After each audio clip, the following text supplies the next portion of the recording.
Name of the project is analysis of IPL data. Many people might get this cliche feeling when they go through this topic, feeling that they have seen enough of this kind of analysis. But I ensure you that you'll definitely find something new, and you'll start looking at the game in a different direction after going through this project. Like, the main reason behind we choosing this project is the common enthusiasm and interest towards the game. And to be frank, we haven't treated this entire project as a academic project. Like, rather we thought it as an opportunity to try a foundation stone to find a career. Yeah, we are serious about finding a career in this and getting into the project. Like, what makes this game so interesting, makes this game followed by a billion people? Like, the answer to this question is the sheer number of variables that it involves. Like, from a match to match everything changes, isn't it? Like, the place where you play, the pitches, the conditions, and the condition of the ball, the opposition, everything changes. That's what makes this game so lively. And getting into the analysis, we divided the entire 20 overs into three major phases in the most of the analysis in the most of the analysis that we do. Like, the first 6 overs as a power play, and the next from 7 to 15th over as a middle overs, and the last 5 overs are death overs. Even in some analysis we further divided this first 6 overs, the power play, into two phases, as first two as one phase and the next four as another phase. And we picked few analysis for this particular demo. Like, in this analysis we are comparing the run rate phase wise between 2008 and 2019. 2008 is a year when the inception of IPL happened, and 2019 is a very recent year when the IPL last happened.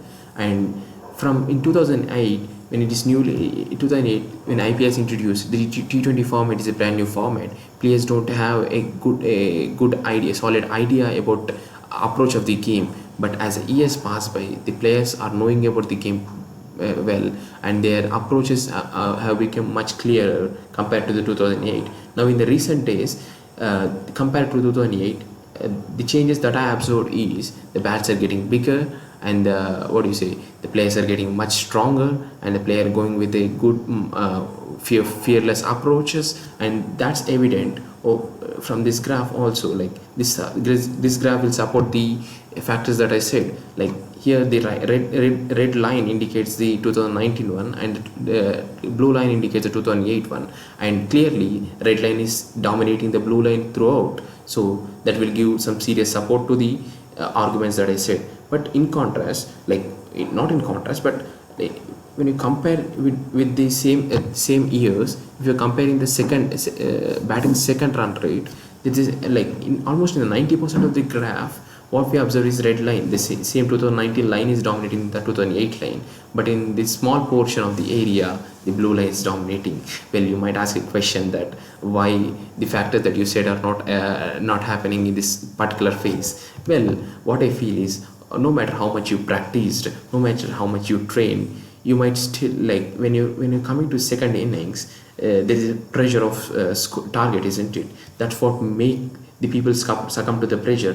Like, how good you are, no matter how good you are, you will be succumb to the pressure, and that's a nature, isn't it? And the other reason which I can associate with this phenomena is, even in the modern days, even there is a match whose target, players are not going all guns blazing for every delivery. They're picking and choosing the bowlers, they're picking and choosing the bad deliveries, and they're going with a very careful approach, and at the same time they're not leaving any scoring opportunities. Maybe there is a reason for this small exception. And the next analysis that we are going, it's pretty interesting analysis, to be frank. And the analysis is, if for example 3 dots are happened in a row, and we are trying to find what's the probability of events that are going to happen in the next 6 deliveries, isn't it? Like, 3 balls obviously going to put some pressure on the batsman, and we'll try to find what kind of things he's going to do in that pressure. So here it's a complete 12-year analysis of this 3 ball to the next 6 balls analysis. And here even 0 indicates the probability of happening of a dot ball, and similarly everything, like the 1 indicates the probability of taking a single, Here W indicates probability of giving away his wicket. Like here 0 dominates, like 48% is 0 and 29% is 1 and only 4% is wicket. Even remaining things are less than 10, to be frank. And this analysis of entire 12 years without any phases. But coming to the phases, phase wise, 1 to 6 overs phase is almost similar to the entire analysis that we see in the 52, 24, like this.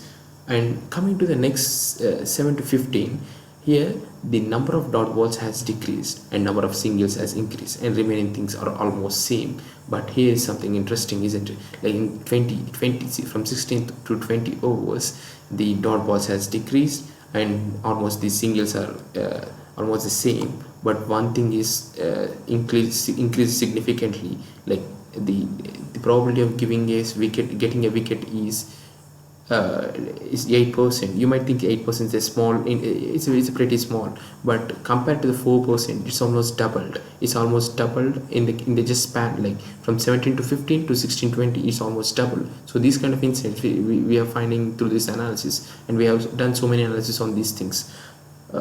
And coming to the next analysis, we are trying to find how much a 3 dot ball pressure, the same equation, when 3 dot balls are made by a batsman, how much it gonna put pressure on the opposite side batsman, and the batsman who is who is standing in the non-striker position, what he gonna do in the next 6 balls. Like here in the first 2 overs and next 3 6 overs, it's almost like these two are same, like 50% what do you say, the dot balls, and 1%, like the probability of getting one is almost 30%. And even these are similar to the previous things that we seen. And getting into 7 to 15, even here also same thing happened. In 7 to 15, there also the number of dot balls has decreased and number of singles has increased, and remaining things are almost kept same. And but here again the magic happened in 16 to 20. Here the probability of giving away his wicket has increased double, increased by 2 times, almost like 100%. Like look at this, like when one batsman is making dots on the one end, it's putting some serious pressure on the other batsman, especially in the 16 to 20 over. These kind of insights we are getting from this. And coming to the next analysis, like we concentrated the best death bowlers in terms of economy. Like what we done over here is we're trying to find the number of overs bowled by a bowler, and we're trying to find how many times he bowled less than in the how many times he bowled a over with a given interval of runs. Like we divided we given the number of runs into intervals, like 0 to 4 as one interval, and 4 to 8 as another, and 8 to 12 as another. Like we divided into 7-8 phases, 7-8 intervals, and we're trying to find how many times he bowled that. Like and we rated that from like the less, like the more instances of 0 to 4 bowl, the better the bowler is. That's how it works, right? So here, for example, in the case of Narayan, he bowled 105 overs in the death, like from 16 to 20, and in 36 instances he given runs less than 4. And here in this case, Malinga has bowled 159 overs in the death, and he given 73 instances less than 8 and greater than 4, with a probability of 0.45, and here with a probability of 343. And not just this, we done analysis on the probability of taking a wicket, probability of taking a wicket in the particular match, probability of taking a wicket in the particular phase. Like we done a detailed analysis on the bowlers. And similar to the bowlers, we done analysis on even the batsmen. Like here in this case, we done analysis on the batsmen in the death overs, especially in the death overs. In x-axis indicating the balls faced by a batsman in the given phase, that's death overs, and the y-axis indicates the strike rate with which he is striking, and the size of the ball indicates the number of runs he scored. Here in this case, clearly MS Dhoni has faced more number of deliveries than any other player.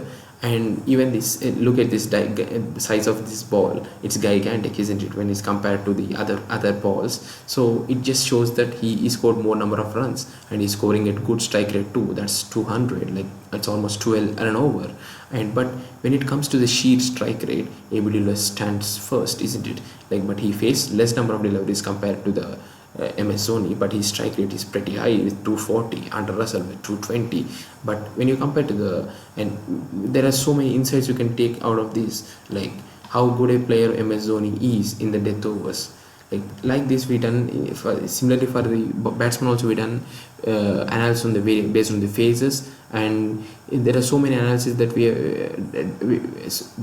have done so many analysis in the report. You can go through that, and I'm sure that they will be pretty interesting. Thank you.